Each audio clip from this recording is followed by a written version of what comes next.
This video is dedicated with sincere admiration and respect to the loving memory of Lionel Wilson, whose final role was voicing Eustace Bagge, and Arthur Anderson, who later carried the torch.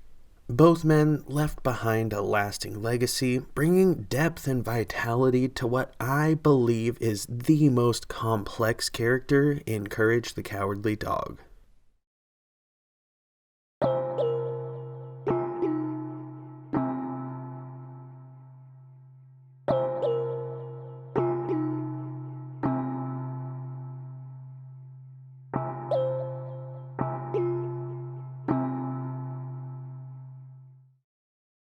In the middle of the sprawling, desolate dryland that is nowhere, there's an old, run-down farmhouse.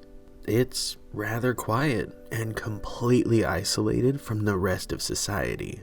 Almost like it was part of a time that has long since been forgotten.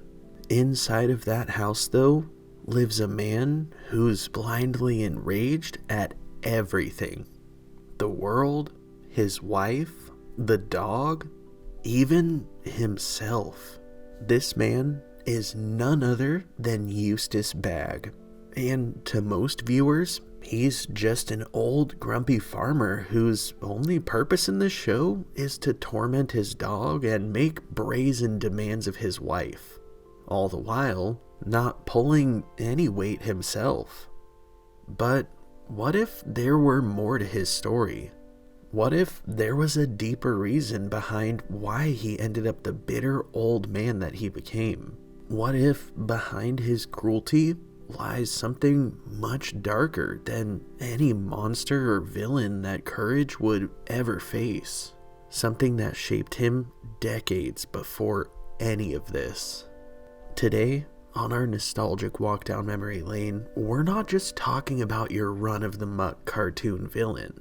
We're uncovering the sad, toxic, and surprisingly human story of how Eustace Bagge became the bitter, resentful man that he is today, and how fate was ultimately out of his hands.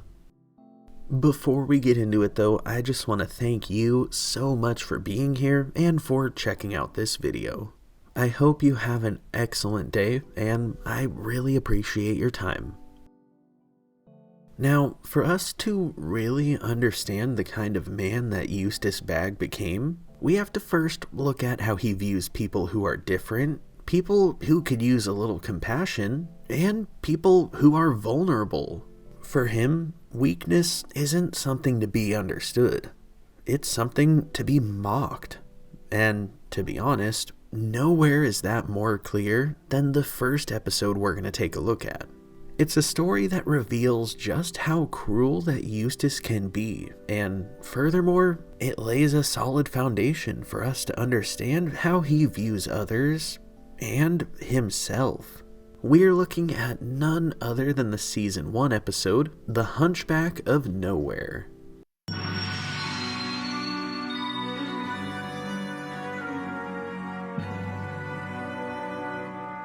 With this one being a very early episode in the series, it really served the purpose of giving us an early look at Eustace's thought process, specifically as it pertains to those in need, when he himself is in a position to offer help without it even being the slightest inconvenience. As this one starts out, we see a man going door to door in the pouring rain, begging anyone for a dry place to crash for the night. Every single person, though, screams at him and slams the door in his face, calling him ugly. Eventually, he comes upon the farmhouse where through the window he sees Eustace tormenting Courage. He knocks on the door, and when Eustace answers, it goes right about how you'd expect.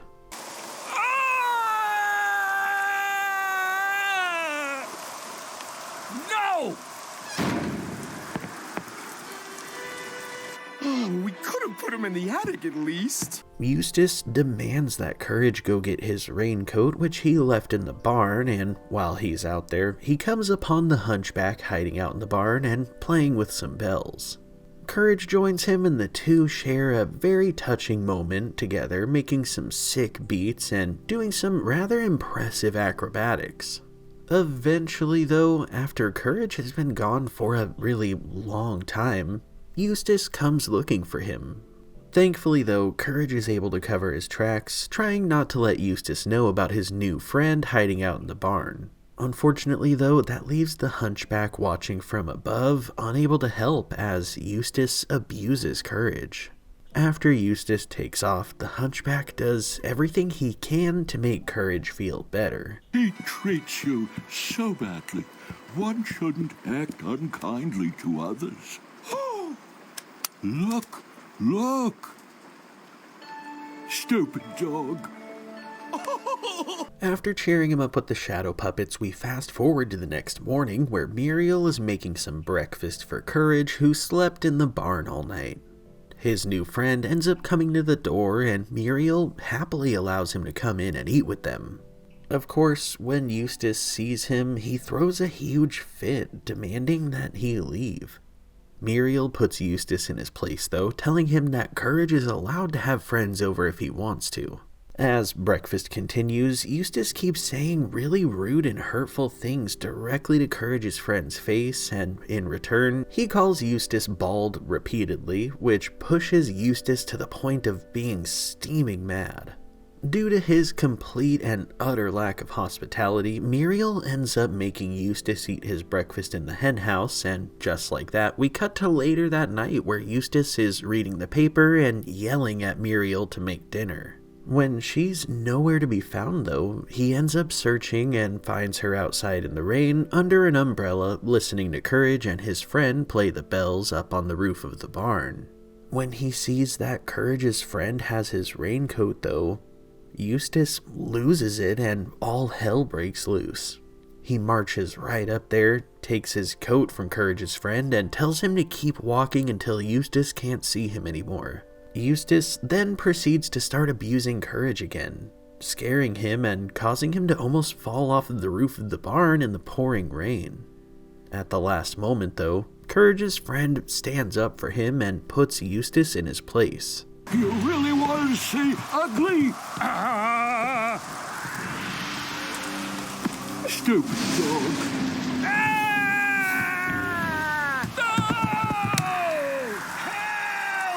As Eustace hangs on for his life, begging for help, Courage and his friend come to assist him, but it's no use. Eustace loses his grip and he plummets below. He ends up being just fine though, and as the episode comes to an end, thankfully the rain has stopped pouring and Courage is able to say goodbye to his friend as he walks down the road, thanking him and Muriel for showing him some kindness in a world that's been nothing but hateful towards him. This one, first of all, is such an amazing episode. It's a true classic and it has such a unique charm to it. However, at the same time, it's also one that just hits so incredibly hard in showing us Eustace's true colors. Before this one, there were a few episodes that also showed us a lot about his attitude, such as Hothead showcasing his anger, or the Demon in the Mattress showcasing his cowardice. This one, though, exposed a side of Eustace that we hadn't seen all too much before this point. The side that puts himself under a magnifying glass and calls his perception of himself into question. Before we dive too deep into that, though, there's a few other aspects of this episode that we need to cover. First of all, Eustace's reaction and his feelings towards Courage's friend. To be honest, his initial reaction wasn't that different from everyone else in Nowhere. They all screamed right in this guy's face and slammed the door after calling him ugly. With Eustace though, because the guy made friends with Courage and stuck around, he had the opportunity to take it further. The Hunchback was as cordial and polite as could be. However, just his existence was enough to make Eustace's blood boil simply because he didn't like how the Hunchback looks. The fact that everyone else in Nowhere felt similar upon initial reaction certainly says a lot about society as a whole, But on top of that, the way that Eustace doesn't even take a second to judge this guy based on his character once he is in his home really speaks volumes about him. Muriel and Courage both insist that he stay because, again, he's been nothing but kind. However, Eustace, on the other hand, has been a constantly judgmental, intolerant fool from the second that he laid eyes on this guy. And, well, I guess to everyone else in the house. At one point in this one, we see Courage's new friend more or less questioning why Courage and Muriel put up with Eustace being the way that he is. And ultimately, that obviously isn't a question that could easily be answered. However, the lesson that Courage's friend brought to the table for Eustace is one that could truly have been beneficial if he wasn't so closed off. He forces Eustace to take a look at himself and realize that the ugliness that he accuses others of lives inside of him, festering and eating away at him. He shows Eustace the true face of ugliness in a massive statement that essentially boils down to the fact that Courage's new friend has a beautiful personality, something that Eustace, who himself, let's be honest, isn't much of a looker, will never have, because he's tainted to his core. Eustace knows good and well that he could have given this man a place to crash in the rain, be it the barn, the attic, heck, even just leave him on the porch. All of those options likely wouldn't have inconvenienced Eustace for a second. The thing is, though, he didn't want to. He can blame it on the man being ugly all he wants, but the fact of the matter is, even if he wasn't ugly, Eustace isn't doing any favors for anyone without there being a price tag attached to it. You could swap out this man with literally anyone else, and Eustace still would have refused to help. Albeit maybe in a bit of a less cruel and demeaning way. Maybe.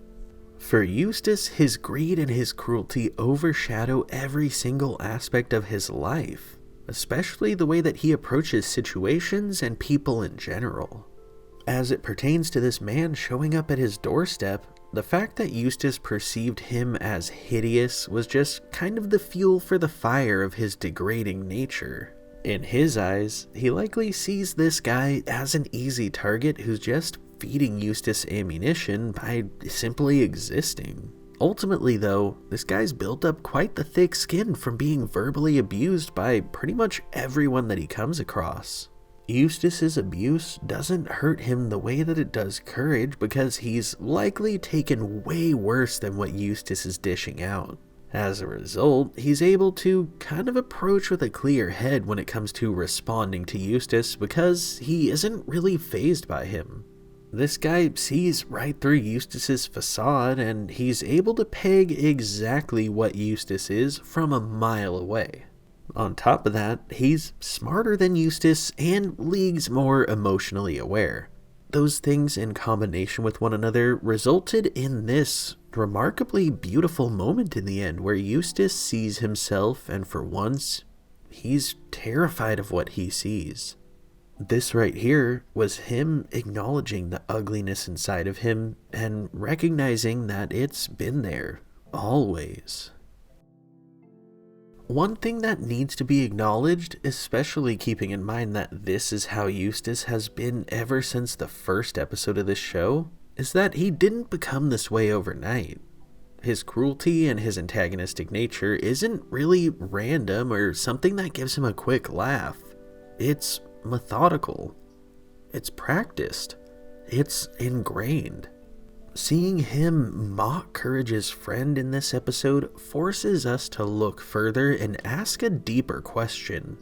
What made him like this? Is it the resentment that's festered from a life stuck on a failing farm on a patch of land that time forgot? Is it a byproduct of the anger that he feels, having failed to live up to whatever dreams he may have once had? Or is it something that goes back much earlier than that? The true answer to this lies within the woman who shaped him and broke him all at once. His mother. Next up, we're looking at an episode that is crucial to understanding Eustace. It's one that really answers a lot of questions and gives us some major context about how he ended up here and the steps that led to his outlook on the world and himself. We're looking at none other than the Season 1 episode, Mother's Day.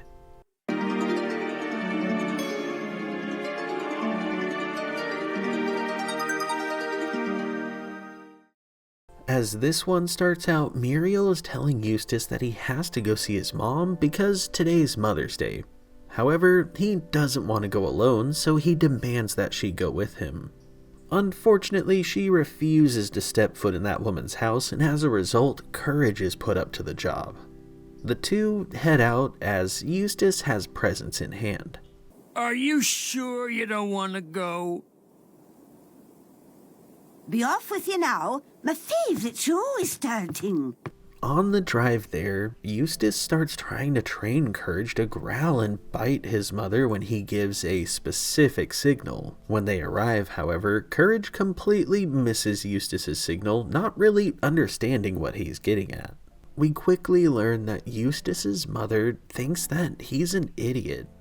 Meanwhile, Courage, on the other hand, she absolutely loves. Throughout their visit, Eustace tries his best to put on pleasantries, however his mom just degrades him multiple times, pointing out his baldness and calling him out for never coming to see her, telling him that he's thin as a rail because he never comes by to get fed, all the while putting him down for wanting her to feed him. She ends up feeding him the world's thinnest slices of bacon while putting him down and correcting his every single move while he attempts to eat.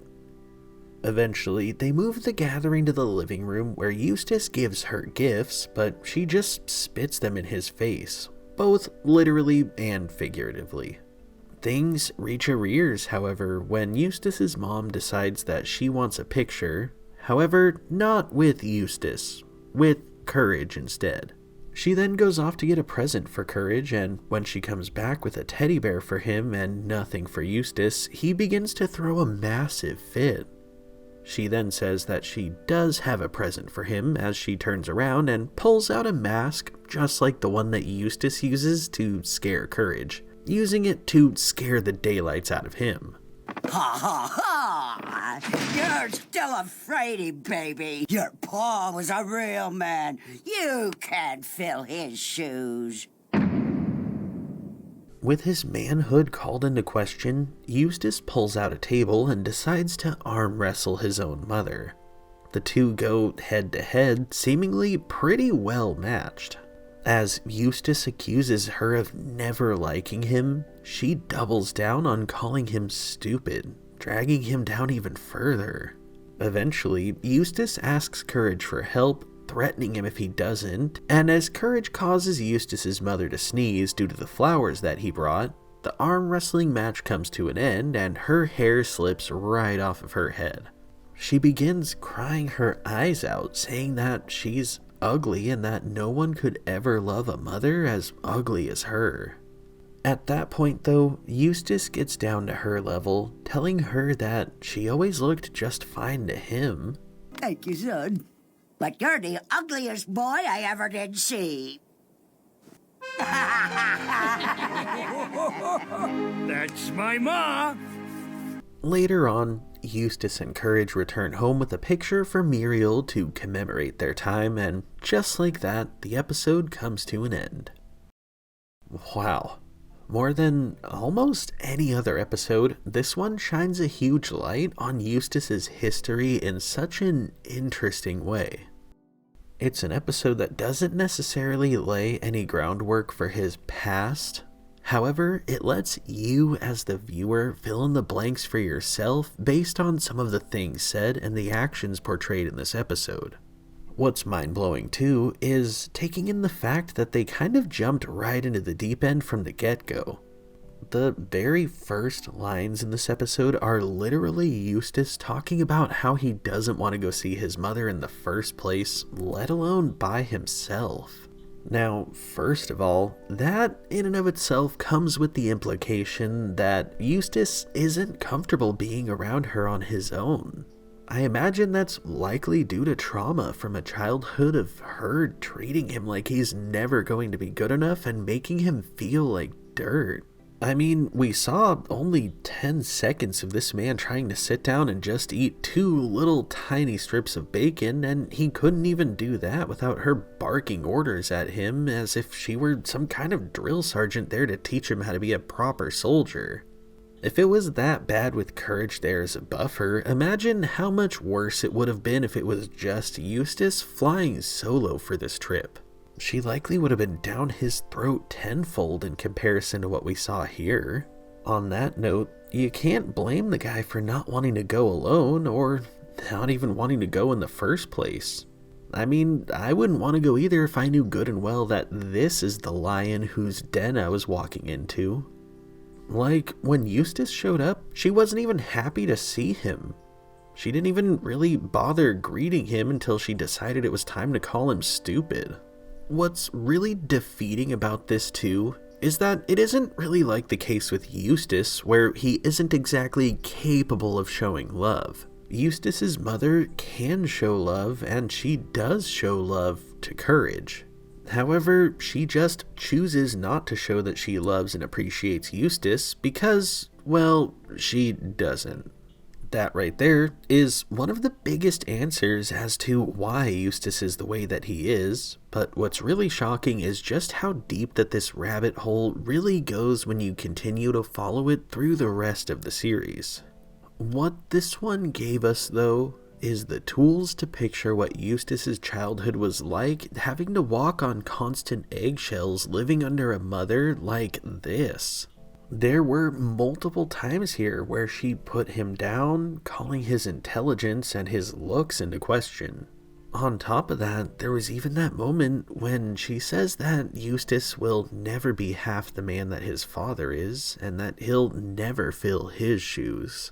That, combined with all of the other context that we've been given, tells us that likely from a young age, Eustace's mother placed sky-high expectations on him and put him down when he wasn't able to deliver on what she expected of him, comparing him to his own father in the process. Little did we know at the time of this episode airing, though, there was also another comparison being made that would sting almost more for Eustace. What might sting the absolute most about this one, though, is the fact that when it came down to the ending and Eustace's mother was struggling with her own self-image, something that she's put him down for many, many times, he took the time to build her up. She was in tears, feeling broken, and he, almost severely out of character, took the time to tell her that he always thought that she looked just fine. And what does she do in response? Drag him down further, calling him ugly and doubling down on her mean-spirited nature. I mean, it's clear as day that the two of them look pretty much identical, so of course this is supposed to be a joke, her basically calling them both ugly and them simultaneously laughing about it. But if you really put that into perspective, it ultimately leaves Eustace in no other spot than just kind of accepting that his mom is always going to be mean, put him down, and call him ugly. And to him, it's just, well, that's my mom. That right there is absolutely one of the most hurtful aspects of the dynamic between him and his mother. It's gone so far to where he spent his entire childhood being put down, to the point where it carved him to a massive emotional pit of a human being. And now he just kind of accepts it and is even okay with it. There's no grudge. There's no frustration with her making his life miserable for who knows how long. He just kind of tries to avoid her where he can, and where he can't, it seems like he's just trying his hardest to earn her love, care, and admiration, which is just abysmally sad. A child, no matter their age, should never have to beg for love from their mother. Ultimately, as the dominoes fall, we can't help but wonder what led to Eustace's mom being this way. Much like her son, she didn't become this way overnight. You don't just wake up one day and choose child abuse. The cold hard truth here is that this is all likely a cycle that didn't start with her. Odds are she had a parent that compared her to someone else in a very toxic way, and as a result of growing up like that, she takes out that frustration on her own kid. Seeing the way that Eustace is treated in this episode, it's not hard to imagine just what his childhood may have looked like and just how much of a struggle it likely was for him to simply get by on a daily basis. Furthermore, it adds a deeper layer of understanding as to where his outlook on life and his bitterness towards everyone around him comes from. What's even more disturbing though, is the fact that even into Eustace's adulthood, the abuse didn't stop. If anything, it's clearly gotten worse in his adulthood, and that last episode was a huge testament to that. No matter how cruel she may have been to him as a boy, nothing compares to how deliberately she tries to completely ruin his life as a man. Her controlling nature didn't just stop at belittling him as a person or favoring literally anybody else above him. It evolved into full-blown sabotage. Sure, Mother's Day was the origin story and our introduction to Eustace's mother, but this next episode would prove to us that she never stopped trying to break him down, even well into his elderly years. Next up, we're looking at the Season 2 episode, McPherson Phantom.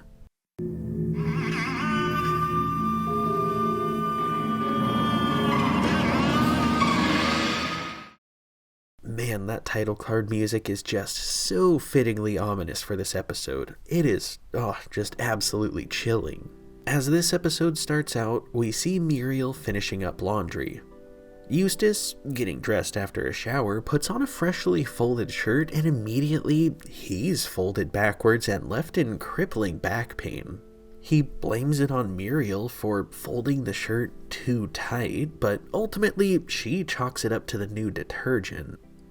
From there, things get more and more strange as she's shining Eustace's shoes to perfection, but when he puts them on, they full-blown explode, leaving his legs looking like tiny little burnt sticks. She starts to wonder if maybe they changed the shoe polish formula, and not long after, we see her bringing Eustace his freshly steam-cleaned hat. Thanks.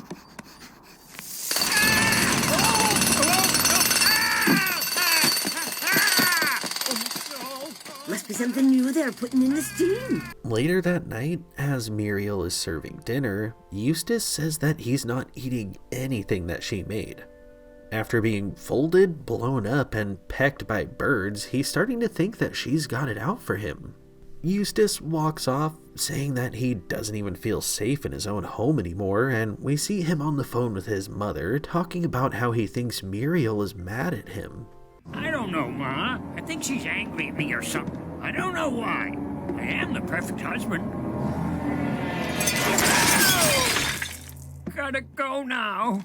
Muriel comes to check on him and he accuses her of loosening the bolt on the chandelier, but when she points out that they don't even own a chandelier, he accuses her of putting it up just to hurt him. Out of nowhere though, there's a knock at the door, and surprisingly it's Eustace's mother showing up in the middle of the night saying that she got a mail-order psychology degree. And I'm gonna help you with what's her name work out your problems, you stupid boy. They sit down and begin therapy, and after asking them irrelevant questions like why is the sky blue, Eustace's mother deems that their marriage is dead as dust. She warns him to make sure that he gets the house because she has to move out of her trailer. Muriel starts to defend her marriage though, saying that Ma Bagge shouldn't come into another person's home and upset things like this. However, when Eustace's cup of tea attacks him in the face, he gets fed up and decides to go sit in his truck where he thinks he's safe. Whatever you're up to, it ain't gonna work unless you cut me in for half. Come on, Courage. We've got better things to do than listen to such nonsense. As Muriel walks out of the dining room with Courage, we get a glimpse at the dark cloud that's been raining on her all day in the form of a menacing and angry spirit looming above. Courage ends up deciding to go up to his computer and get himself a psychology degree so that he can out-therapy Eustace's mother and get her the heck out of here. While that's happening though, we cut back to the kitchen where we see Eustace's mother going through the fridge and eating when the angry spirit appears before her, saying that the two of them are after the same thing. It introduces itself as the widow McPherson, saying that it wants to get revenge and destroy Muriel's marriage because many decades ago Muriel's great-great-aunt destroyed her marriage by feeding her husband to the Loch Ness Monster. The two of them bond over how fun it is to make Muriel miserable. Meanwhile, upstairs, Courage's computer is congratulating him on becoming a fully licensed therapist. Word of advice. Just keep nodding and don't say anything. And so Western civilization crumbles. Courage grabs Eustace and Muriel, setting them down in the attic for a therapy session, and he pulls up a chair for him to listen to their struggles and help them. As that's happening though, Eustace's mother and the ghost are plotting different ways to hurt him, such as steal wool in the underwear or hiding snakes in his toothpaste tube. I can conjure tiny fingernail-eating termites. Let's put him in his soap. Stupid boy. As that dumpster fire is blazing, upstairs, Eustace and Muriel are actually making amazing progress with Courage, sharing their feelings for once. Eustace opens up about how it all started with his mom when he was young, and as things are finally reaching a positive resolution between the two of them, the ghost downstairs starts sensing a disturbance in their plan. Just as they're wrapping up their session upstairs, Eustace's mother kicks the door open, saying that she's the only therapist working here and that he needs to kick Muriel to the curb. I don't know what you're saying. Yeah, I suppose you like the lobster she stuck in your pants. What? The lobsters attack Eustace as Muriel begs him to believe that she isn't doing this.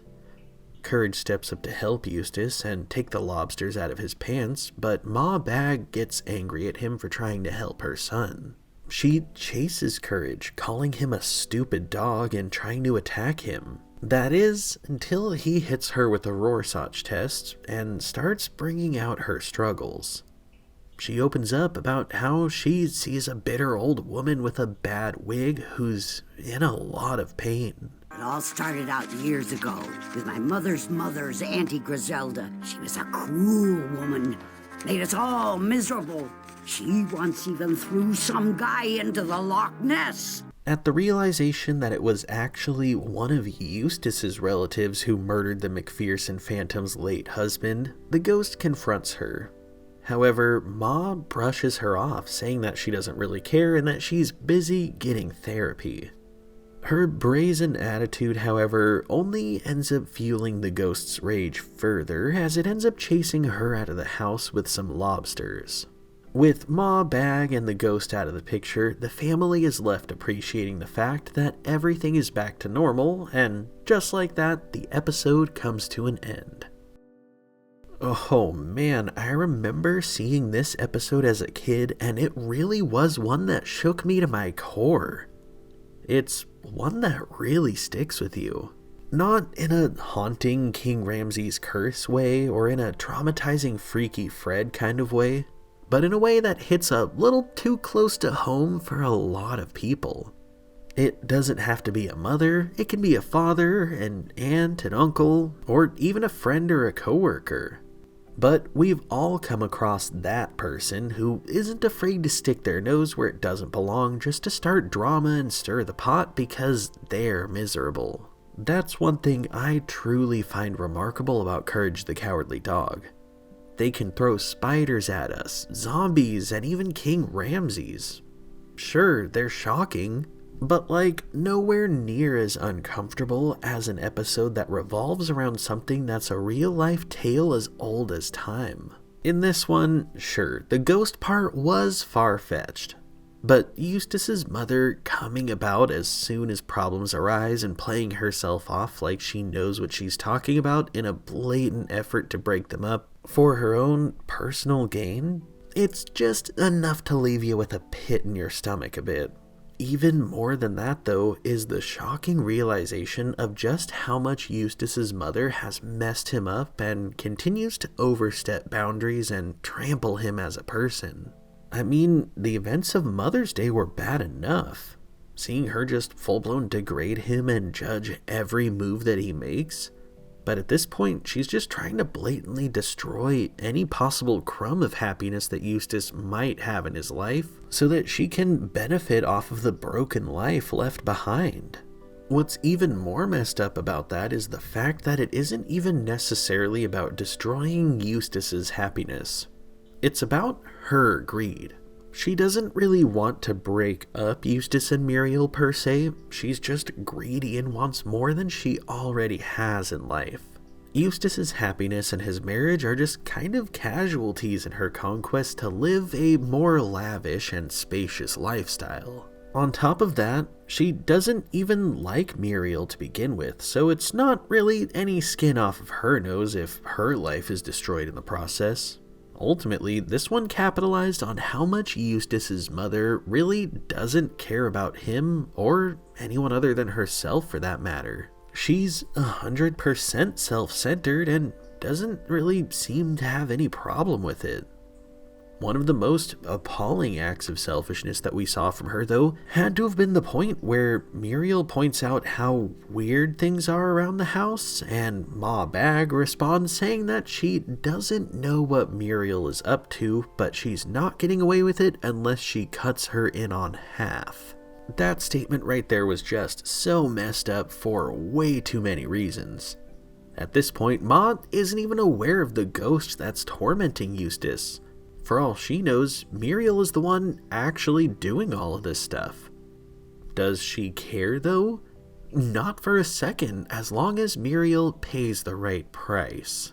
Like, her saying to cut her in for half straight up shows just how disposable that Eustace is to his own mother. This right here was a blatant portrayal of her all-consuming greed in combination with the shocking fact that not only does she seemingly hate her son, but she also has a dollar amount that she sees his life being worth. To Ma Bagge, it seems like everything has its worth in a way.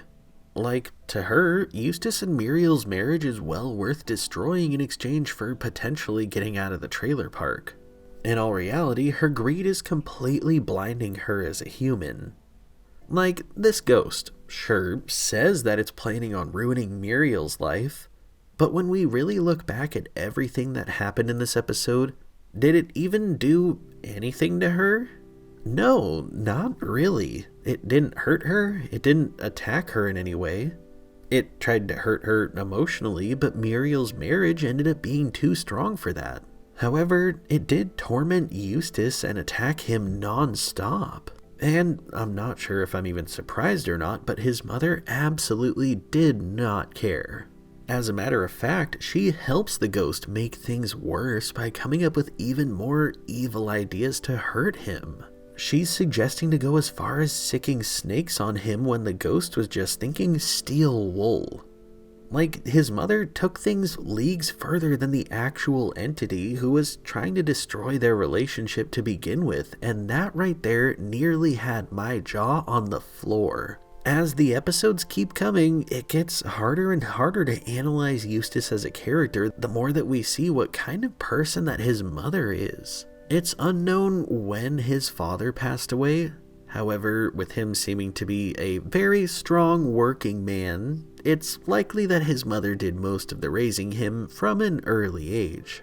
With that in mind, having this evil, selfish, and greedy of a person not only consistently around you, but being responsible for raising you from birth, it's inevitable that Eustace would grow up miserable if he didn't make breaking the cycle his #1 priority. It is really interesting to take in too that this one really confirmed for us that this is a cycle that's been repeated. It's revealed when Eustace's mother is in therapy that one of her relatives had been targeting her from a young age, and that's where all of her trauma that she takes out on Eustace started. The thing is though, it's one thing to have a cruel parent, and it's another completely different thing to watch your parent choose who they're being cruel to and getting the favorite treatment. Ma Bagge's abuse isn't random whatsoever. It's selective. This fact hits so much harder at the revelation that Eustace wasn't her only son. Once upon a time, Eustace had a brother. A brother who, even in death, towers over him in his mother's eyes. He's the perfect son, frozen in time, forever praised and mourned, while Eustace is left to decay in his shadow. How do you compete with a ghost? How do you earn the love of someone who ran out of love to give long ago after giving it all away to someone who's gone? Obviously, you don't. You can't. And Eustace knows that. At this point, he's well aware that nothing he could ever do could make his mother see him as half the man that his brother was. However, that hasn't stopped Eustace from a different pursuit. A pursuit that's also fueled by his mother, but in a different way. Greed is a powerful force. In the case of Eustace and his mother, it influences nearly every single decision that they make in life. Eustace may not have learned the ability to care for or even unconditionally love someone from his mother, but he did, however, learn how to put greed and getting ahead at the forefront of his mind. Ironically, as the story would unfold, this lust for money and material possessions would ultimately be where Eustace would find himself seeking comfort and retribution in a life where his brother was always the apple of their mother's eye, while he fell by the wayside. If he couldn't find comfort and validation from his mother, he would go out of his way to find comfort in feeding his greed and getting back at his brother in one fell swoop. This would actually lead Eustace on a conquest that would last across multiple seasons of this show. However, it all began with one big and rather early on tipping point. We're checking out none other than the season 1 episode, Shirley the Medium.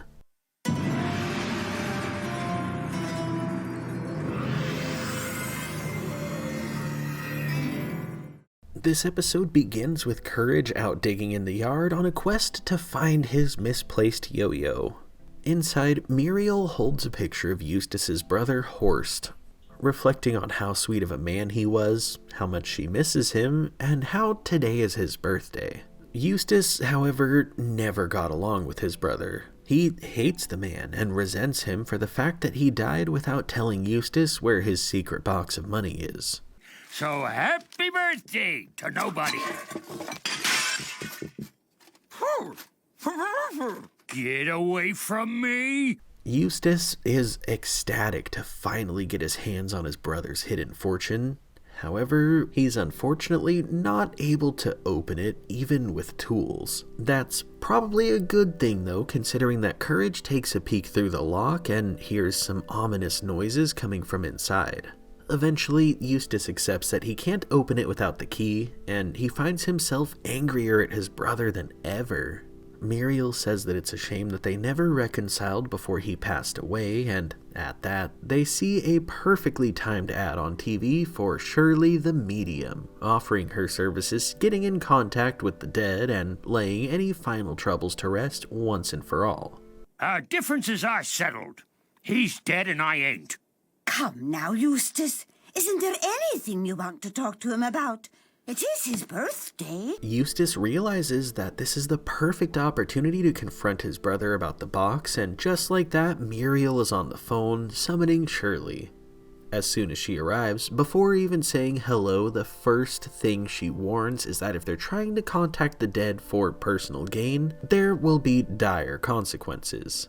Eustace disregards this warning though, and we see the psychic get to work. You're on my payroll now. Wake up and get my brother on the line. Unfortunately, Horst doesn't answer Eustace's call, which he says was typical of him even when he was alive. Shirley is, however, able to channel the energy of Courage's yo-yo that he was searching for earlier, helping him find it under the sofa, as well as accidentally getting in touch with Muriel's Aunt Gertrude. Eventually, though, Shirley is able to get Horst on the line, even though both Shirley and Courage are warning him that doing this for personal gain is a terrible idea. Eustace demands that Horst tell him where the key is, but he insists there is nothing in there for him and that he needs to bury it. Eventually, though, after Eustace's greed shines through bright as day, Horst decides to give him what he wants. Okay, search the lining of your hat. So that's where it was. You have been warned, brother. Of course, Eustace doesn't heed any of the numerous warnings, and after he throws Shirley out of the house, he opens up the box. A mysterious, bright green glow emits from the box as Eustace cheers about how rich he is. However, it isn't long before a pair of monstrous arms emerge from it, trying to take Eustace and trap him inside. It ends up getting its hands on both him and Muriel, leaving Courage the only one who can help as they hold onto the radiator for dear life. He ends up tying a rope to them and looping it around the entire house a few times before going to find Shirley and begging her for help. This stupid one. He opened the box, yes? Shirley goes right to their house and slams the box shut, hurting the arms and causing them to retreat.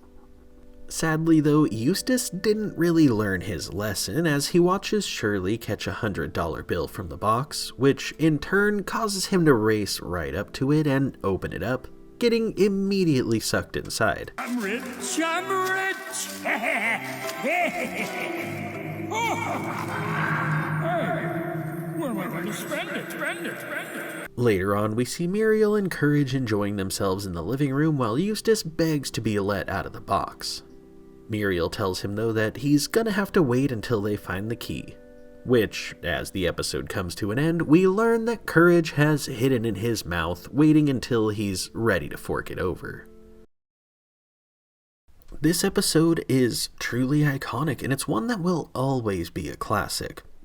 It's an episode that I look back on and appreciate for not only introducing us to Shirley, who would be a true gem of a character in my opinion, but it would also give us some big context that we hadn't yet been given. This one was just a few episodes about Mother's Day in the series release order. However, looking back on that one with this added bit of context really does make it hit differently. At the time that one aired, it was spun as Eustace's mother being down his throat all the time and judging his every move out of hatred for him and comparing him to his father. But the revelation that Eustace also had a brother who was much more successful and liked than he was definitely puts things in a different perspective. Keeping in mind just how much Mother's Day showed us that Eustace's mother is selective with her love, it's not really hard to imagine that looking at how these two brothers ended up, one of them is probably a product of love and encouragement, while the other is a product of abuse and expectations that he could never live up to. Circling back earlier to the fact we learned that this is a cycle of abuse that's been repeated over and over across generations,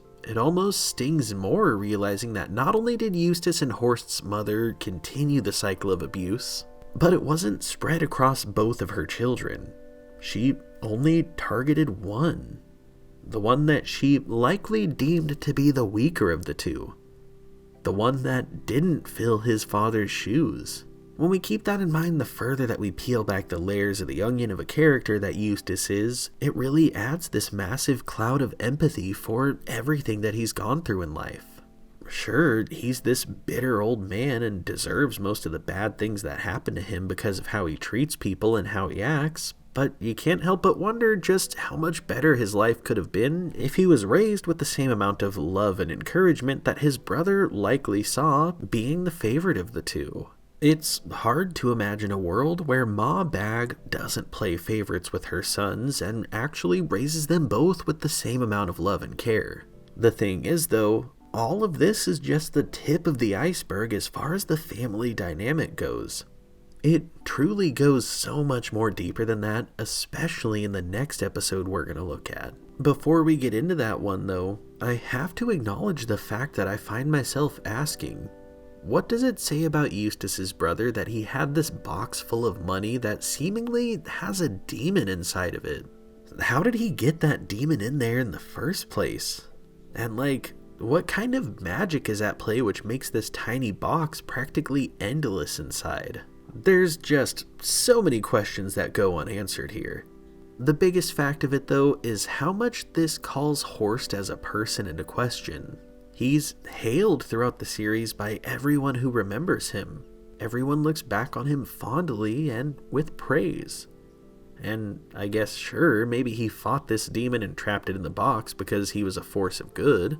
But another part of me can't help but wonder if there's something more sinister at play. Maybe somehow Horst had made a deal with the demon to set this box as a trap for his brother long ago, wanting to get ahead of his brother's greed and hatred of him. Horst wasn't a dumb guy by any means.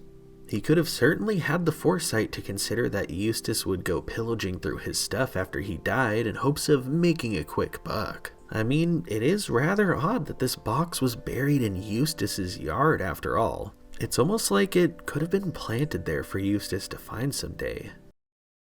Taking things in a bit of a different direction though, I have to touch on the subtle revelation in this one that Horst never answered any of Eustace's calls.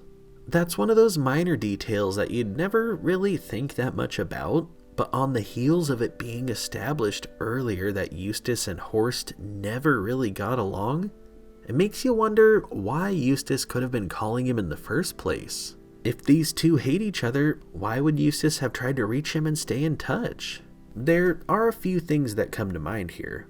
First of all, maybe Eustace only reached out asking to borrow money or when he needed something from his brother. It's certainly understandable that if Eustace's selfish nature was something that he'd had since the start, maybe he drove his brother away by making their relationship a one-way street. The other thing that comes to mind though is what if once upon a time Eustace and Horst maybe had a good loving relationship? What if in their youth, the two of them were once close? However, their mother, playing favorites, drove a massive wedge between the two. I mean, it's entirely possible that a once good relationship that they may have had could have been potentially soured by Eustace's spite that originated from his mother's favoritism. By all means, it doesn't take too much of a stretch to think that Horst could have gotten fed up with Eustace always hating him and likely wanting to plot against him because his mother always put him on this massive pedestal, while dragging Eustace down as far as she conceivably can.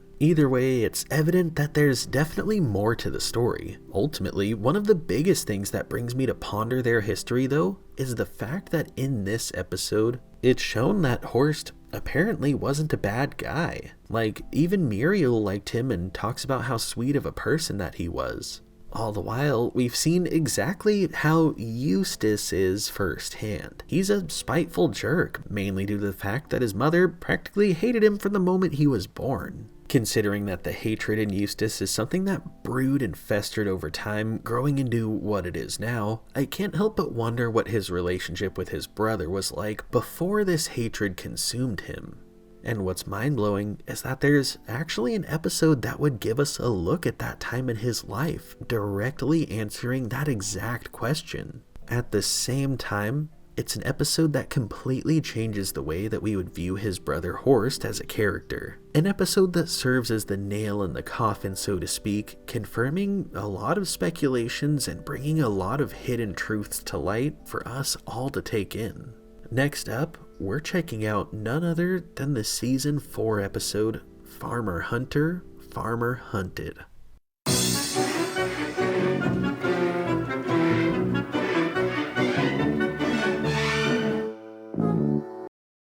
So this episode starts out with the family all watching TV in the living room when an announcement for the annual contest to see who can hunt the biggest deer comes on. Eustace gets upset at the sight of it and walks out to the porch, sitting down looking troubled. However, he isn't able to escape it as a plane flies by with a banner for the competition and fireworks erupt in the sky above. He rushes inside and starts throwing a massive fit on the ground, eventually losing his mind as he hits his own head and starts drawing on his shoes. Courage? That looks like Eustace's dead brother, Horst. We see Eustace using his shoes to reenact a memory of him begging his brother to let him come hunting, but his brother puts him down and beats on him. From there, we get a glimpse into Eustace's mind of the day that this memory happened. He begs and pleads with Horst, asking him why he can't come. Because you're not man enough to handle Big Bob. See you later, useless. I ain't useless. I'm Eustace. Muriel tells Eustace that he has to do something to pull himself together, and at that he marches right upstairs and comes back down carrying his brother's gun, Big Bob, and donning a hunting outfit. Eustace proclaims that he's going out hunting, and Muriel begs Courage to go with to make sure that Eustace doesn't hurt himself on accident.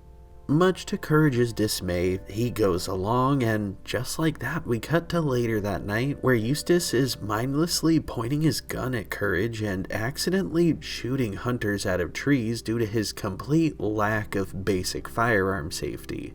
As their trip continues, Courage wakes up in the morning before Eustace to find a family of deer playing together in a clearing nearby. He joins in their game, but unfortunately for him, Eustace wakes up and he accidentally shoots Courage, trying but failing to hit the father buck. The family of deer escape, and Eustace ends up blaming Courage for him missing his shot. Lousy, stupid hunting dog. You're the useless one. After that, we see the buck talking to his family about how fed up he is with having to struggle so much with protecting them year after year. Being fed up once and for all, he decides that he's going hunting, picking up a weapon identical to Eustace's and going in pursuit of him. Courage tries to warn Eustace, but he's too late as the buck already has Eustace in his sights. Eustace gets blasted and ends up on the run, only to ultimately get trapped in a hole with Courage, both of them helplessly staring down the sights of the deer's blaster. Courage pleads with him for a few minutes, and eventually they strike a deal. Next thing you know, we see Courage hosting a game show called Hunt for Knowledge. It comes down to a trivia battle between Eustace and the buck, and it's honestly no contest. The buck wipes the floor with Eustace, easily identifying the Big Dipper and the planet Earth, while Eustace is stumped. I know this for sure. It's a bowling ball covered with throw-up. Eustace ends up getting fed up when the buck wins, and not having learned his lesson, he grabs his blaster, attempting to hunt the buck again. Thanks to Courage though, Eustace misses his shot, instead shooting blindly into the woods and hitting the lollipop of a gigantic, angry bear. At that, fearing the wrath of the bear, Eustace tosses his brother's gun into the woods, rips off the buck's antlers, placing them on his own head, and putting the hunting cap on the deer, saying that he's the hunter now. My brother was right. I ain't no hunter. I'm a deer. See? La, la, la, la, la. Eustace hops out into a clearing where a bunch of hunters are anxiously waiting to bag the biggest deer of the season and win the competition. As he gets blasted into oblivion, we cut to later that evening where Courage and Muriel are watching TV, seeing the winner of the deer hunting competition being interviewed. I'm a deer. Useless the deer. Right out the gate, it's mind-blowing to acknowledge how hard extra context makes this episode hit. Like, I've had this episode burned into my brain for years due to hearing Eustace bawl his eyes out and call himself useless. But when I look at it with the previous episodes we just checked out fresh in my mind, it really makes it sting so much more. With this episode being clear all the way in Season 4, compared to the last few that were all in Season 1, this would be long after a lot of that foundation had been laid, and due to the nature of this show, it's not revisited all too often, so it's easily forgotten. Eustace's brother is rarely mentioned, and his mother is only shown in a handful of episodes, most of which were way before this season. She actually wasn't even in season 4 at all. With that being said, thinking back to those episodes, it's wild to realize how this one uncovered that not only was there trauma between Eustace and his mother due to her abuse, but there's also some hidden unresolved trauma with his brother for nearly the same reason. The first thing that brought that to mind was obviously that early scene of him reliving that memory of him begging Horst to let him go hunting with him. Before we get the flashback, Eustace plays it out with his feet, and it ends with Horst just beating him over and over. I gotta be honest though, I do kind of wonder how far back this memory stems from. Like, when we see the flashback firsthand, the way Eustace is voiced and the fact that he still has hair leads us to believe that maybe he's still pretty young here. However, his lack of teeth and his general body shape leaves me wondering just how old the two of them were here. On that note, we know that Horst is Eustace's older brother, but we don't know how much older he is. In this flashback though, Horst really doesn't look that old. By all means, I guess they could be old men by this point, but I'm thinking maybe Eustace just aged really poorly in comparison to Horst, and maybe they're in their like 30s or 40s? Regardless of their age though, this episode comes along with the implication that at some point, Eustace did want to spend time with his brother. Up to this point, it's been explained that Eustace and him never got along. However, this episode showed us that, at least at this point in time, Eustace wanted to bury the hatchet and get along with him. Yet, Horst was just rude and abusive towards him. Now, this right here, without a doubt, plays a big role in how Eustace is today. Eustace is a bitter and angry elderly man who spent his whole life in his brother's shadow, and he even tried to fix things to no avail. I mean, we already knew that he had his mother treating him like garbage throughout his entire childhood. But to learn that his brother, who was beloved by all and seemingly great at everything he touches, was actually an abusive brother behind closed doors? I mean, it really makes you wonder if this is an indication of a truth so much more vile and deplorable. By all means, however, we do need to look at the possible other side of the coin here. With this flashback being in adulthood, maybe it's taking place at a time where Horst had just gotten fed up with a lifetime of Eustace treating him badly because he was jealous. We don't know without a doubt that Horst was always this mean to Eustace. Maybe things culminated to this and Horst is just retaliating as a result of Eustace's past actions. However, if that isn't the case, then that makes this so much worse. We know for sure that Eustace's mother has always been a cruel woman, but if his brother has always been this way, I mean, that makes his childhood not too far from one of those morbid true crime shows where an abusive parent forces siblings to gang up on a child that they want to target.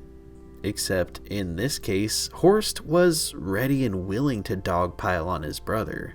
When you look at it like that, it almost makes it feel like Eustace was born with a target painted on his back by his mother. Of course, it's clear as day that Eustace really was just kind of forced into a life where the entire deck is just stacked against him. However, that really doesn't absolve him of responsibility for his own actions and abusive behaviors that he exhibits towards literally everyone else in his life. It's really sad to realize that while Eustace is constantly aggressive towards Courage and Muriel, whenever we see him interact with his mother face to face, or in the case of this flashback, his brother face to face, he seems to handle them with gentle gloves and just wants to gain their approval. It's especially heartbreaking considering he already has Muriel and Courage's approval. They don't ever expect him to be anything more than he already is. Meanwhile, his brother calls him useless and physically abuses him. while his mother constantly tells him he is never going to be good enough while trying to ruin his life. It's a really sad cycle of trauma where Eustace just lashes out at those that actually care about him, meanwhile trying to cater to those that'll never actually look at him as more than anything but useless. Again, while this doesn't excuse his behaviors, it does fill in a lot of the blanks as to why and how he ended up here. One thing that I truly find remarkable to take in is the fact that Horst was never really portrayed as a jerk until this point in the series. It wasn't until the final season that they revealed that Horst was actually antagonistic towards Eustace. Like, up to this point, it just kind of seemed like Eustace was the main instigator, having a grudge against his brother and feeling like he always lived in his shadow.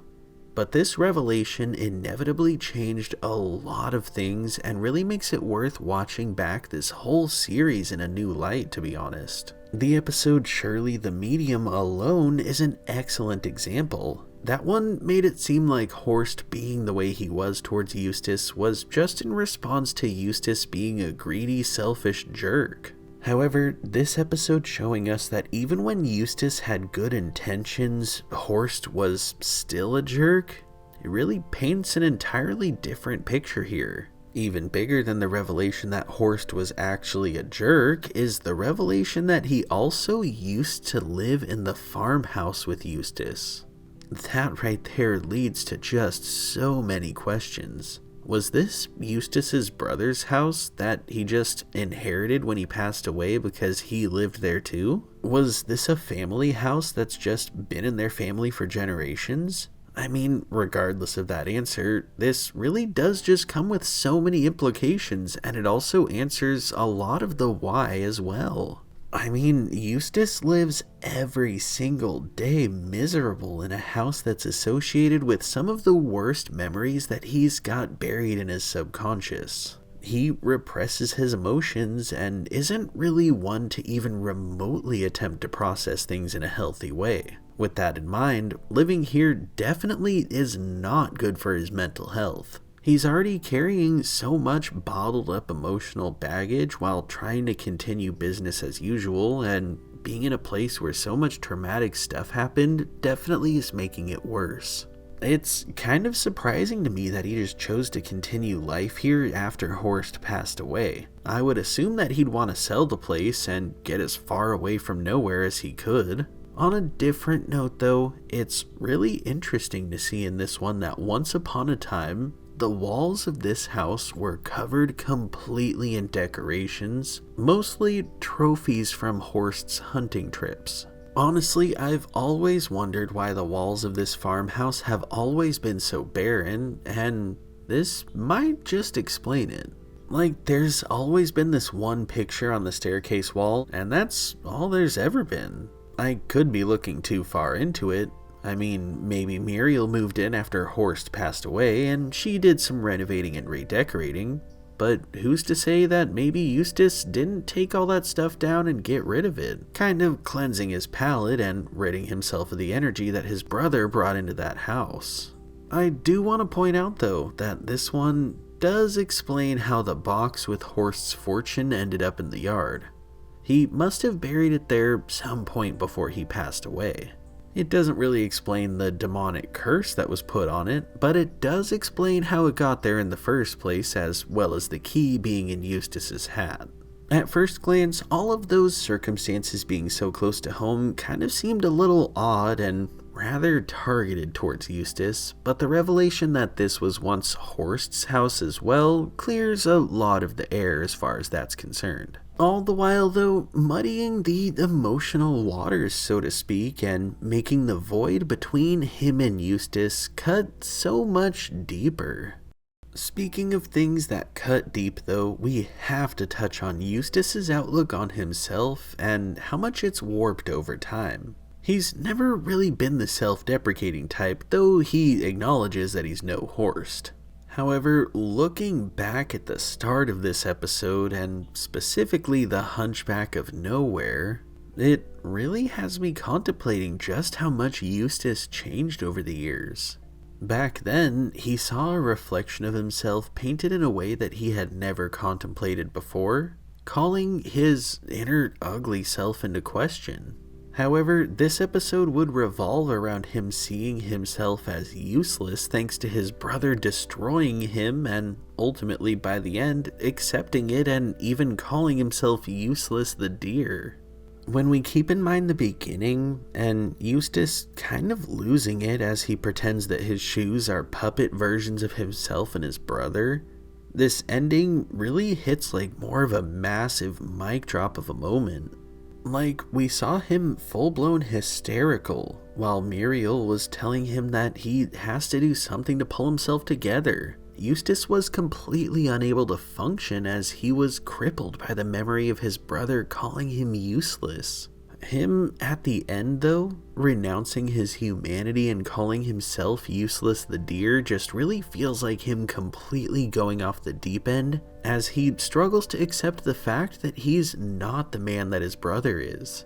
Though he wanted to be and begged for Horst to take him hunting and teach him, he never could be, and honestly, he struggled to accept it. It's tough to realize that it's not even his fault though. Eustace likely didn't grow up comparing himself to his brother on his own accord. We already know that his childhood was railroaded by an abusive mother who would constantly compare him to his father, telling him that he'll never be anything close to what he was. The truth is, even if Ma Bagge didn't compare Eustace to Horst herself, it's inevitable that Eustace himself would, because he's been raised in a household where he's conditioned to being compared to everyone else in a very toxic way, like that's a normal thing to do. And like, look where that got Eustace too. A lifetime of being compared to his father, being put down by his mother, and comparing himself to his brother has brought him nothing but constant bitterness and misanthropy. It's mangled and twisted him into a person who's now willing to put himself in danger just to try to fill the shoes that his brother bullied him for not being able to fill. The shoes that are completely irrelevant to fill if we're being honest. It doesn't matter if Eustace is a man's man like his father was, or a beloved jack of all trades like his brother was. Life isn't about emulating and overcoming the people around you. Maybe Eustace was born to be a creative mind. Maybe he was born to work a desk job. Maybe he was born to work in a hair salon. However, we, nor even Eustace himself, would ever know the true answer about his calling in life, because instead of pursuing something that he was good at, or something that he actually enjoyed or had passion for, he pursued farming, which clearly didn't go well, and basically trying to do things that his brother was good at, like hunting or fixing things like his father was good at, because he was raised in a house where he was told that if he wasn't like them, he wasn't good enough. What's ultimately even more devastating about all of this is that in the long run, Eustace himself wouldn't be the only one that he would put in harm's way in the pursuit of one-upping his brother or chasing his fortune. In his blind pursuit of vengeance and cashing in on his brother's wealth, he would end up putting his own wife and even courage in countless dangerous situations. I mean, it's one thing for him to bring something dangerous into their home like he did in Shirley the Medium, but it's a whole different thing for him to go out of his way to drag them all into danger. This next episode showcases just that.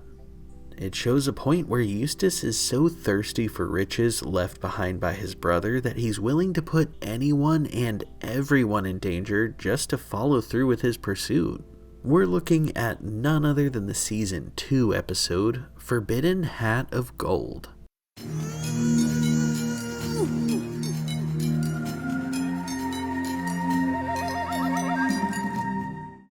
This one starts out with Eustace watching a program about a hat identical to his that's made out of solid gold. It was kept by a secret society of monks and has never been seen by anyone outside of their ancient civilization. Except for one legendary explorer, Eustace's brother Horst. He's the only person to have ever found it, and he even drew a map leading to its hidden location. However, with him gone, neither the map nor the hat have been found by anyone. Hey, Horst, didn't you leave me a map? Get away from me! Upstairs, Eustace goes digging under his mattress and he finds the map that his brother left behind, finally connecting the dots on what it all meant. He claims that he's gonna find the hat and not tell Muriel or Courage about it. Tell us what, Eustace? We're going on vacation. Oh, how lovely. Just like that, we cut to the family deep in a jungle as they come upon the ancient ruins that Eustace convinced his wife was a hotel. As they come up to it, they find a sign with a very clear warning about how anyone who values themselves and money more than anything else is in extreme danger if they enter these walls. Of course, Eustace disregards it though, walking on in as he cheers about how he's gonna be rich. They get deeper and deeper into the ruins as Muriel questions where the check-in desk is. I'm beginning to think this isn't a five-star resort. What's, huh? Eustace rushes over to the golden hat, laughing maniacally. Muriel tries to stop him from stealing it, but he brushes her off, helping himself anyways. As soon as he picks it up though, the entire cave begins to shake and crumble above them. They run for dear life, struggling to find their way out due to flying pies, false exits, and giant rolling watermelons. Eventually though, they make their way outside and find themselves face to face with the robed monks who are the keepers of the hat. Oh, what naughty people you are!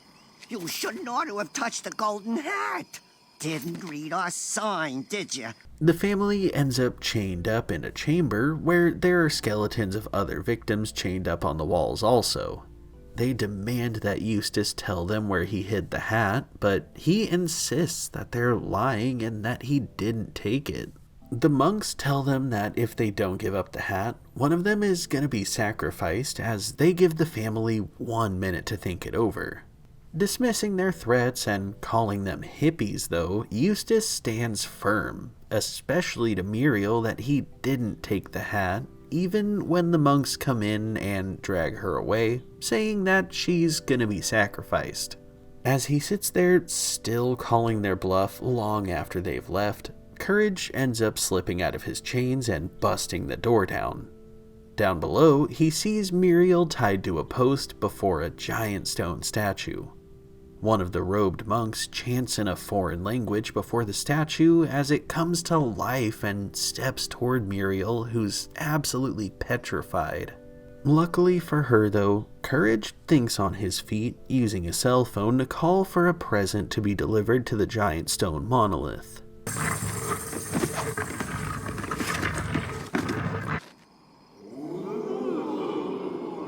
It puts the jacket on and imagines itself as a model, as all of the monks remark on how amazing it is. However, when one of them points out that it could use some alterations, the giant statue begins to shake very subtly. None of the monks notice though, as they're all in line, hopeful to get a fuzzy coat from Courage. With all of them distracted by trying on the luxury coats, Courage goes over and frees Muriel, escaping and leaving the monks to deal with their kingdom crumbling to pieces around them. We were warned that vanity would be our undoing. But who cares? Don't I look gorgeous? Off in the distance, we see Muriel and Courage escaping on a boat, looking at the island far away, hoping that Eustace survived. Meanwhile, back on the island, Eustace emerges from the rubble miraculously unscathed. He pulls the golden hat out of his own hat and laughs victoriously, putting it on top of his head. Oh, love me when I'm rich.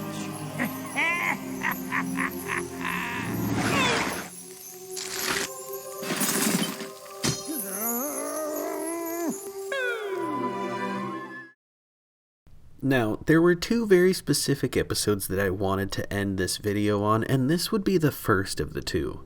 For good reason. This episode is a great one to digest on the heels of everything that we've seen so far. It's one that shows just how tainted Eustace's moral compass has become as a result of a hard life and even harder upbringing. It puts on full display the fact that money matters to him more than anything else at this point. His wife, the life that they've built together, his dog, all of it completely disposable in Eustace's eyes, and it feels like he's at the point where he's almost hoping for something or someone to swoop in and make him rich so that he can trade out his life for something new. Something without his wife. It really makes you look back at his mother and the way that she's treated him throughout the episodes that she played a role in, considering she's the one who raised him to be this way. He's emulating her behavior more or less. We even saw her do something similar to him in McPherson Phantom when she offered to split the gain from Eustace's death with Muriel. It's like this constant and looming family curse that leads them to want to dispose of others and come up in the process. All in all, this one said a ton about Eustace and how much his greed and hatred cloud his judgment and decision making. I mean, the way that he blatantly said that he was going to claim his fortune and not tell Muriel about it just comes with so much baggage to unpack along with it. Like, how selfish and cold is that? He's plotting behind her back, dragging her along on this dangerous journey, lying to her about the destination, and ultimately, he just ends up taking the hat directly in front of Muriel. Meanwhile, I'm over here like, okay, now what, Eustace? How are you gonna hide your vast riches, or even the fact that you stole it when she blatantly saw you, assuming that you even make it out alive? Oh, of course, he just gaslights her. Like when they're chained up and she full-blown directly calls him out on it because, she watched him steal it. He just plays coy and pretends like he has no idea what she's talking about.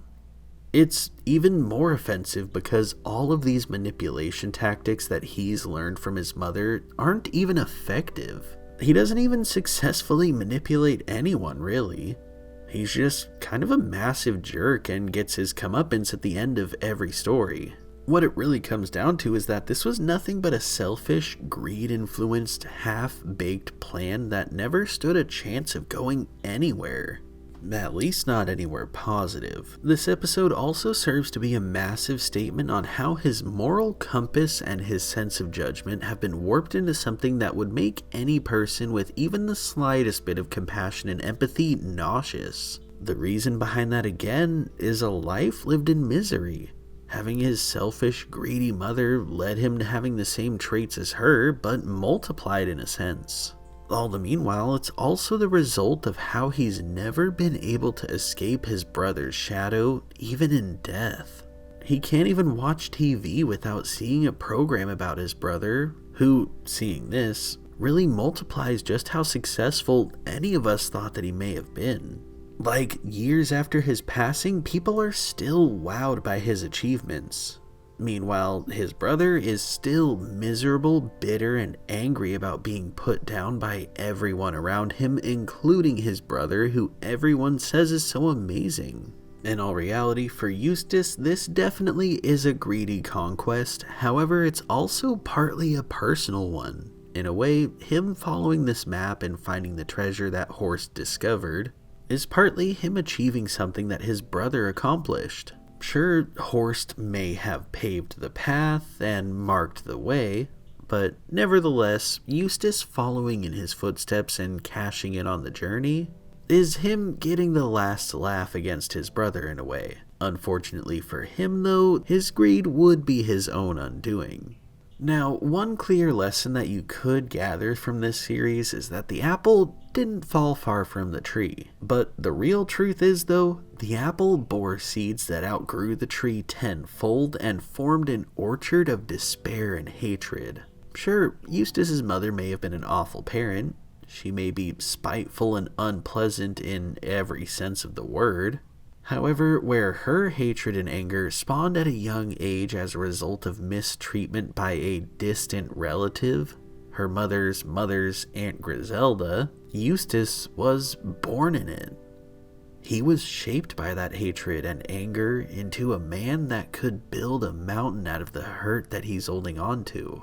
Where his mother is selective with her aggressive nature, targeting him specifically, Eustace lashes out at every single person in his path at this point, no holds barred. Where she finds herself awful due to lack of hair, he finds himself completely useless down to the fiber of his being. The misery that is Eustace's life started at day one. And throughout this show, we would see Eustace's misery on full display a few times. The thing is though, no episode puts it on full display quite like The Curse of Shirley.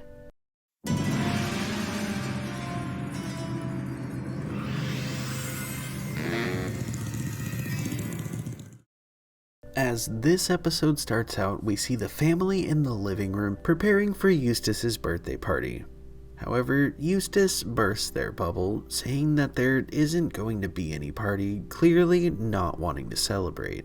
Just then though, there's a knock at the door and Muriel finds none other than Shirley the Medium begging for some change to help her out. Muriel pulls out her purse and fixes Shirley up happily. She gives her a sack of change and even an entire pie and a cup of tea. How about you, dog?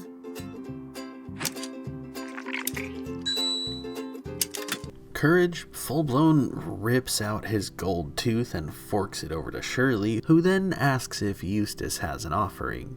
As you probably expected, he just kind of walks over and slams the door in her face, leaving her covered in pie and tea. From there, she pulls out her saxophone and lays down some sick melodies while cursing Eustace in the name of his greed. Yet again though, he slams the door on her, walking away and dismissing the curse with a little rain cloud above him just pouring. He ends up putting on a raincoat and throwing on the hood so that he can ignore the problem as he heads off to the movies, where he sits in the front row with an umbrella, being an absolute inconvenience to everyone else in the theater, and getting himself thrown out after they beg him to move seats and he refuses, not caring about their convenience. From there, he leaves and an old lady attempting to cross the street asks him politely for help getting past all the cars, but he just pretty much tells her to kick rocks, causing the raging storm above his head to pour down even harder. From there, Eustace keeps walking until he comes across a man being attacked in an alleyway by what appears to be an alien. Mister, please, could you please send this to my fiancée? Tell her I'm sorry, but I will have to miss our wedding. Eustace crumples up the letter and throws it back down the alley, telling him that he isn't buying any stamps. Just like that, he goes home and lays in bed. However, when his curse starts soaking the bed, Muriel gets fed up and tells him to go sleep on the roof. As he's up there, the rain causes him to fumble and lose his glasses, and everything around him begins to look terrifying. At that moment, Courage comes up with a blanket for Eustace and finds him fighting with their TV antenna, confusing it for a monster. The whirring wind causes Courage's blanket to make him look like a monster too, and Eustace attacks him, throwing him off of the house. Eustace ends up spending the rest of the night up there dangling from the TV antenna that ended up winning the fight, and the next day, Courage and Muriel have their party for him, with the only guests seemingly being Dr. Vindaloo and Eustace's mother, who of course just criticizes the free snacks. Meanwhile, up top on the roof, Eustace is soggy and rotting into the physical manifestation of misery. He sits up there under his cloud, nearly blind, with mushrooms growing out of his skin, while he sits there plucking them off one by one. Just then, Muriel begins calling him from the wood stove, saying that he needs to come to his party, and he mistakes the vent for a snake and attacks it, falling down through to the house covered in soot, scaring off all of his guests. He sees Muriel and mistakes her for a monster, so he attacks her viciously, grabbing her and dragging her into the wood stove and up onto the roof with him. Courage panics, and the only thing that he can think to do is to go see Shirley in hopes that she can rid him of the curse. This stupid one. He's stupid, right? Mm-hmm. There is nothing I can do. Shirley says that the only way the curse will go away is for Eustace to find generosity in his heart, which begins by seeing himself the way that he really is. Considering that she pities Courage, she decides to sell him a special mirror that he just has to show Eustace, and it'll reveal his true self to him. Back on the roof, Eustace is torturing Muriel, sitting on top of her back and forcing his skin mushrooms into her mouth while she begs for him to stop. Courage approaches him with the mirror, but he loses his footing for a moment, causing him to accidentally smash it on his own head. Regardless of that though, it still works as intended. Eustace looks into the frame, and instead of Courage, he sees himself as a young lad, crying his eyes out. It's so hot. My head is burning. Where's your hat? I don't have one. Oh, no hat. Oh, that's not right. Little boy should have a hat. Eustace takes the hat off of his head and puts it on Courage's, and the moment that he does, the rain cloud above dissipates, leaving Muriel dumbfounded that Courage was actually able to get Eustace to do something selfless for once. With the curse officially lifted though, Eustace is left sick as a dog after soaking on the roof for a few days. He ends up in bed with Muriel taking care of him, officially back to his normal self. However, when he sees Courage wearing his hat still, he snatches it back from him, rudely questioning why he has it. Right as he does that though, the rain cloud comes back, pouring on him again for not learning his lesson. There ain't no such thing as a curse.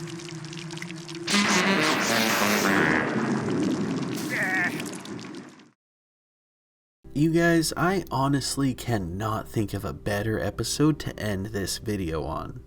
Looking back on Eustace as a character, there have been so many episodes that show bits of his personality and just how cruel he can be. Yet, in my opinion, not very many of them get close to this one. Episodes like The Magic Tree of Nowhere or Ball of Revenge might truly be debatable in that aspect, but this one hits so much harder in my opinion because not only does it peel back the curtain on his cruelty, but it also puts on a huge display of how that cruelty negatively affects his life. On top of that though, this episode was chock full of so much symbolism as far as Eustace's character goes. For example, the fact that even up until the very end he denied the curse, or how he would just put on a raincoat or open up an umbrella to attempt to ignore it. This just shows how in life, Eustace is extremely prone to just throwing on his blinders and not facing his problems head on. He straight up pretends that they don't exist, even to his detriment. Of course, that's likely another trait that he inherited from his mother. On another note, there was also some tremendous symbolism behind how the storm and his condition would get worse and worse every time that Eustace continued to be selfish or rude. Honestly, this right here just kind of sums up Eustace's entire life. Like, the more greedy, the more angry, and the more bitter that he is, the worse things tend to get in his life, and the less people around him respect him. He knows that this is the case too, and he just kind of doesn't care. It was apparent, even to him, just how much this was destroying his life and his body. He could deny it all day long, but there's a reason why anytime something even worse would happen, he would say that there's no such thing as a curse. Speaking of that curse though, oh, how gnarly was it? Like, not only did it warp his brain and turn him into a complete and utter shell of his former self, but it also caused a mycelial infection of sorts which caused lesions in his skin which grew mushrooms. This part was just completely twisted, and of all the things that happened throughout this curse, this side effect was by far the most twisted and gut-wrenching. The fact that it pushed him that far physically was truly horrifying. With that being said, I gotta give it up to this episode because on top of showing Eustace's true colors, this one was absolutely disturbing. It's no secret that this entire series was chock full of shocking imagery. However, the physical shock value of mushrooms growing from Eustace's skin and him plucking them off and forcing them into his wife's mouth, or the guy in the alleyway pleading for Eustace's help while a tentacle alien is attacking him. It's just a sensory assault of terror on all fronts. Whereas episodes like King Ramsay's Curse will give you a nightmare or two, episodes like this one will make you nauseous and leave you never forgetting every last detail of how it made you feel the moment that it was burned into your brain. It's one that either sticks with you or disturbs you so much that you block it out, and I feel like in a way that capitalizes even further on just how dire this one is to understanding Eustace's condition. They went really heavy in this one because the message behind it is a truly heavy one to convey. This one is kind of the culmination of sorts of Eustace's greed, hatred, and selfishness. It's one of the biggest moments where it completely breaks him down into almost nothing. One other aspect of this episode that really leaves a pit in your stomach though is how ominous the journey and outcome was for Eustace. The fact that he couldn't even show a single ounce of selflessness until magical forces, specifically this mirror, intervened, combined with the fact that the curse ended up just coming right back in the end, really just proves to us ultimately how broken Eustace is. Like, even when he did do something selfless, it was only towards what he saw as his younger self. To be honest, that probably doesn't even count as selflessness, as again, it's an act of kindness towards himself technically. The toughest pill to swallow in this one is that no amount of self-work and reflection is going to lead to him changing. It just isn't in the cards for him. Don't get me wrong, change is entirely possible. However, you have to want to change, and we all know that Eustace is conditioned to thrive on misery and dragging others down with him. He doesn't want to change. At the end of the day, the truth is that as far as Eustace is concerned, examining his character is akin to wading through muddy waters. It's dark, it's difficult to navigate, and it's complicated. He's a self-centered, hateful man who hurts every single person that he meets, especially those who care about him. But the tough part is that he didn't choose that from the start. He was raised in misery by a woman who's only about half as miserable as he is, but nevertheless chose to take it out on him as maliciously as she could. He was raised being told that he'd never even be a fraction of the man that his father once was. He was raised being told by his older brother that he's useless and that he's not a man. He was raised in a life where he was dragged down from the moment that he entered this world, and that right there is what would push him to choose misery every single day. But I'm so happy to ask, what do you guys think? Does it all make sense now as far as Eustace is concerned? Did it already make sense to you? Let me know in the comments down below. I always love seeing your guys' feedback. Now, just for a quick moment, I want to give the biggest shout out to my friends in the True 90s Kids tier on both Patreon and YouTube memberships. I can't stress enough how important all these people are to me. We've got Cage the Lone Wolf and Cameron J, who've been supporting me on Patreon for a whopping 2 years now. Thank you so much for that, my friends. There's Cass with Class, who's new to the True 90s Kids. Welcome, my friend. Of course, we have Double F, Ian C, Jen D, Oh yeah, there's Rainbow Cupcake, who's been here for 2 years now as well. Special shout out to you also, my friend. We can't forget the amazing Von Byron, Wayward Ace, and of course, Zach. You all are so incredibly appreciated, and again, thank you so much for being here. Then of course, over in the world of YouTube memberships, for my true 90s kids, we've got Jacob N, Super Breddy, and Ray L. Thank you guys so much for being members, and specifically for being in the true 90s kids tier. The support that you guys give me every month is life-changing, and I'm so thankful for everything that you guys do for me. If you enjoyed this video, be sure to drop a like and consider sticking around for another nostalgic walk down memory lane. As always, thank you all so much for watching, and I can't wait to see you guys in the next one. Peace.